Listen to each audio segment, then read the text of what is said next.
Hello everyone, I'm Jiashi Li, and my major project topic is botanical monas in Brompton Cemetery, and now I will show you some of my work in progress.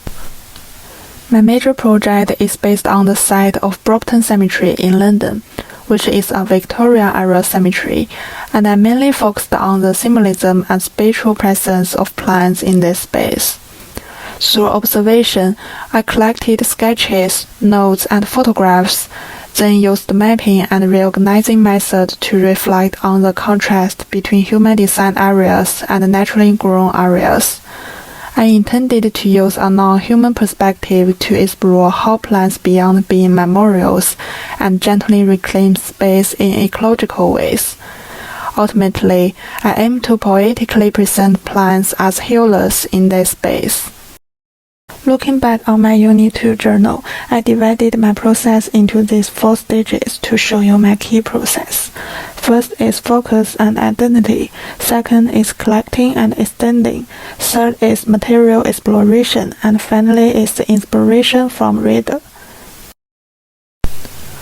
The project began with an information board in Brompton Cemetery, which explained some symbolic cemetery elements. I tried to present some of these elements through collage, etching, and photolitho. However, I realized I still lack a focused direction, so this led me to revisit the cemetery. The second visit is in early spring.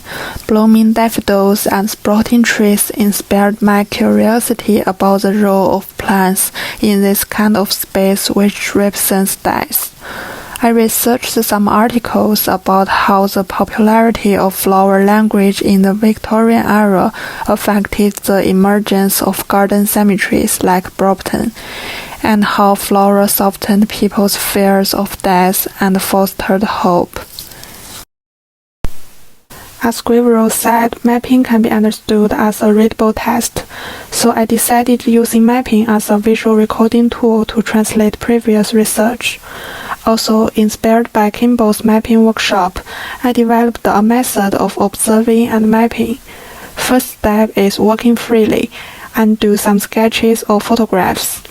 Then reconstruct these images, and finally highlight emotional charged areas and form my own logical chain. This map recorded my second visit to Brompton Cemetery, which collected different ways of presenting plant elements, like carving on gravestones given by mourners or planted, and developed these 3 lines of inquiry. First is how do plants in Victorian cemeteries reflect death-related attitudes? Second is what is the connection between wild plants and human-designed plants. Third is how can plant symbolism inform contemporary death education. These sketches were recorded during my third and fourth time to the cemetery, which further deepens my focus. In the northwest corner of the cemetery, there is an area called the Garden of Remembrance. It's a completely human-designed garden, provides burial plots for ashes in a very beautiful lawn setting. On the west side of the cemetery, you can see flower-rich meadows and many newer headstones with bouquets of flowers from mourners. While the east side of the cemetery shows a very different sense. It looks even more unattended and overgrown. The ivy and dense thickets cover the very old headstones, as if they completely take over this area. After this, I reassembled the sketches and made these 2 maps, which also made me start to paying attention to the contrast between the carefully designed area and the area where wild plants grow freely. In this cemetery, people assign different meanings to plants as a way to mourn the dead, yet the wild plants growing freely within the space honor every departed soul equally in their own unique way. In this progress, I explored print techniques. I started with etching, experimenting with sugar lift, speed dyed, soft and hard ground to express different textures, and highlighting plants' healing qualities with colorful tissue paper. In the exhibition test, I experimented with different print size combined with book formats. However, I still feel that the etching technique may lose the emotional expression of the vibrant colors of the plants in the cemetery. Therefore, I turned it to explore monoprint and tried the jelly plate. To capture the unique characteristic of Brompton Cemetery, I incorporated its distinct vertical cemetery layout. I contrasted these grids with hand-drawn plans to show how nature interrupts rigid order and creates a more organic narrative. Rather than just producing an informative book, I aim to develop a poetic theme combining my prints and lyrical text.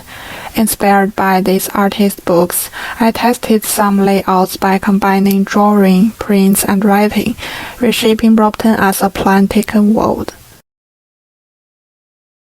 In the Reader Group project, our theme, Why People Keep Building Upwards, shares similarities with mine, both site-based and symbol-focused.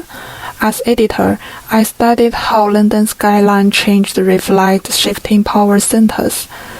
A method I learned was to break down references by keywords, print them and cut quotes, then collage them to rebuild a narrative. This method also influenced my approach in my project.